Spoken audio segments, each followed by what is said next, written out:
has been a shift, right? I think for customers, they basically have different reference points, right, in their daily life, right? Very often driven by non-banking apps in terms of what it looks like. Equally, we obviously had a lot of, I would say, very successful fintechs that also redefined the way customers interact with their bank, with their financial life. And I think this also has been a good accelerator for the legacy banks to really think and do better in terms of the customer, right?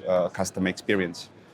I think what matters for customers is obviously banking services should be seamless, should be intuitive, right? And should be value-adding. I think this is important, and I think with today's technology and the shifts we have seen and are seeing, that's becoming easier.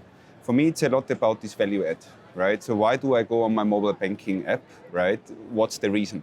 And I think historically, banks obviously were working to provide functional benefits to customers, which means I can do things faster, I can do it quicker, simpler, right?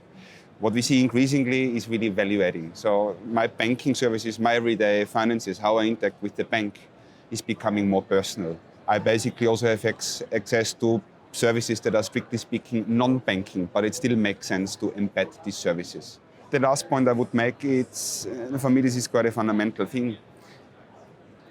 Customers, when it comes to the everyday finances, the everyday banking, know what they would like, what they want to do.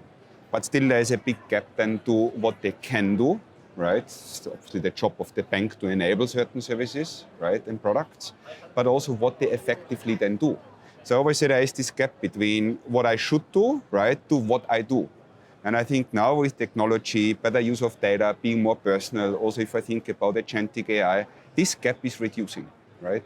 And why is that? I think inherently humans, right? Obviously, we are sort of wired in a way where we automate certain things. We don't want to think, we don't want to take decisions, right? And that's obviously then also leads sometimes to this, what I call procrastination gap.